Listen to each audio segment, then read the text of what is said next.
Friends, ಎಲ್ಲರಿಗೂ ನಮಸ್ಕಾರ. ಹೇಗಿದ್ದೀರಾ ಎಲ್ಲರೂ?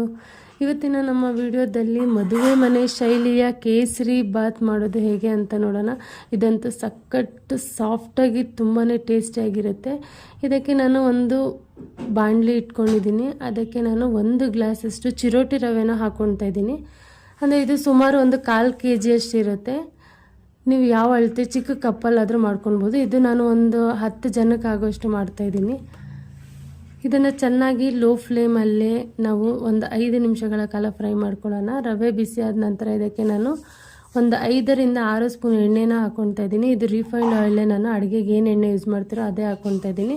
ಅದ್ರ ಜೊತೆಗೆ ನಾನಿಲ್ಲಿ ಗೋಡಂಬಿ ಸ್ವಲ್ಪ, ದ್ರಾಕ್ಷಿ ಸ್ವಲ್ಪ ಇದಕ್ಕೆ ಆ್ಯಡ್ ಮಾಡಿಕೊಂಡು ಚೆನ್ನಾಗಿ ಇದನ್ನು ಒಂದು 5 ರಿಂದ 7 ನಿಮಿಷಗಳ ಕಾಲ ಫ್ರೈ ಮಾಡ್ಕೊತಾ ಇದ್ದೀನಿ. ಹಾಗೆ ಪಕ್ಕದಲ್ಲಿ ನಾನು 2.5 ಗ್ಲಾಸಷ್ಟು ನೀರು ಇಟ್ಕೊಂಡಿದ್ದೀನಿ ಕುದಿಯೋಕ್ಕೆ. ಹಾಗೆ ಅದಕ್ಕೆ ಸ್ವಲ್ಪ ಎಲ್ಲೋ ಫುಡ್ ಕಲರ್ ಕೂಡ ಆ್ಯಡ್ ಮಾಡ್ಕೊತಾ ಇದ್ದೀನಿ. ಇದು ಆಪ್ಷನಲ್ಲು, ಬೇಕಂದರೆ ಆ್ಯಡ್ ಮಾಡ್ಬೋದು, ಇಲ್ಲಾಂದರೆ ಸ್ಕಿಪ್ ಮಾಡ್ಕೊಳ್ಬೋದು. ಅದು ಚೆನ್ನಾಗಿ ನೀರು ಕುದಿದ ನಂತರ ಈ ರವೆಗೆ ನಾವು ಸ್ವಲ್ಪನೇ ಹಾಕಿ ಮಿಕ್ಸ್ ಮಾಡ್ಕೊಳ್ಳೋಣ.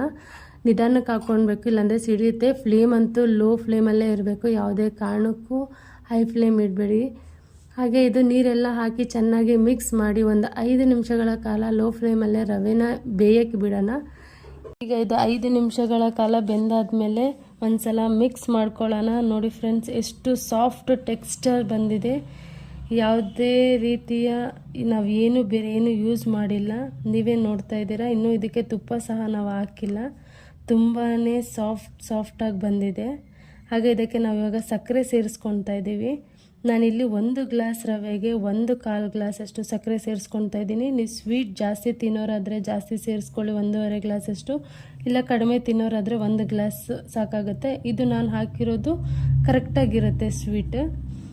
ಹಾಕ್ಕೊಂಡು ಚೆನ್ನಾಗಿ ಮಿಕ್ಸ್ ಮಾಡ್ಕೊತಾ ಇದ್ದೀನಿ. ನಾವು ಇದೆಲ್ಲ ಲೋ ಫ್ಲೇಮಲ್ಲೇ ಇಟ್ಕೊಂಡು ಮಿಕ್ಸ್ ಮಾಡ್ಕೊಳ್ಳಿ. ಚೆನ್ನಾಗಿ ಮಿಕ್ಸ್ ಆದ ನಂತರ ಕೊನೆಯದಾಗಿ ನಾವು ಇದು ಏಲಕ್ಕಿ ಪುಡಿ ಹಾಕ್ಕೊಂಡು ಒಂದು ಸಲ ಮಿಕ್ಸ್ ಮಾಡಿಕೊಂಡ್ರೆ ಸಖತ್ ಟೇಸ್ಟಿಯಾಗಿರುವ, ತುಂಬಾ ಸಾಫ್ಟಾಗಿರುವ, ರುಚಿಯಾಗಿರುವ ಕೇಸರಿ ಬಾತ್ ರೆಡಿಯಾಗಿದೆ. ನೀವು ಕೂಡ ಖಂಡಿತ ಮನೇಲಿ ಒಂದು ಸಲ ಟ್ರೈ ಮಾಡಿ ಹೇಗಿದೆ ಅಂತ ನಮ್ಮ ಕಮೆಂಟ್ ಸೆಕ್ಷನಲ್ಲಿ ಕಮೆಂಟ್ ಮಾಡಿ. ಹಾಗೆ ಈ ವಿಡಿಯೋ ಇಷ್ಟ ಆದಲ್ಲಿ ಲೈಕ್ ಮಾಡಿ, ಶೇರ್ ಮಾಡಿ, ಸಬ್ಸ್ಕ್ರೈಬ್ ಮಾಡೋದನ್ನು ಮಾತ್ರ ಮರಿಬೇಡಿ ಫ್ರೆಂಡ್ಸ್. ಇವತ್ತಿನ ನಿಮ್ಮ ಮನೆಯಲ್ಲಿ ಏನು ವಿಶೇಷ ಅಡುಗೆ ಅಂತ ಕಮೆಂಟ್ ಮಾಡಿ. ಬಾಯ್ ಎಲ್ಲರಿಗೂ.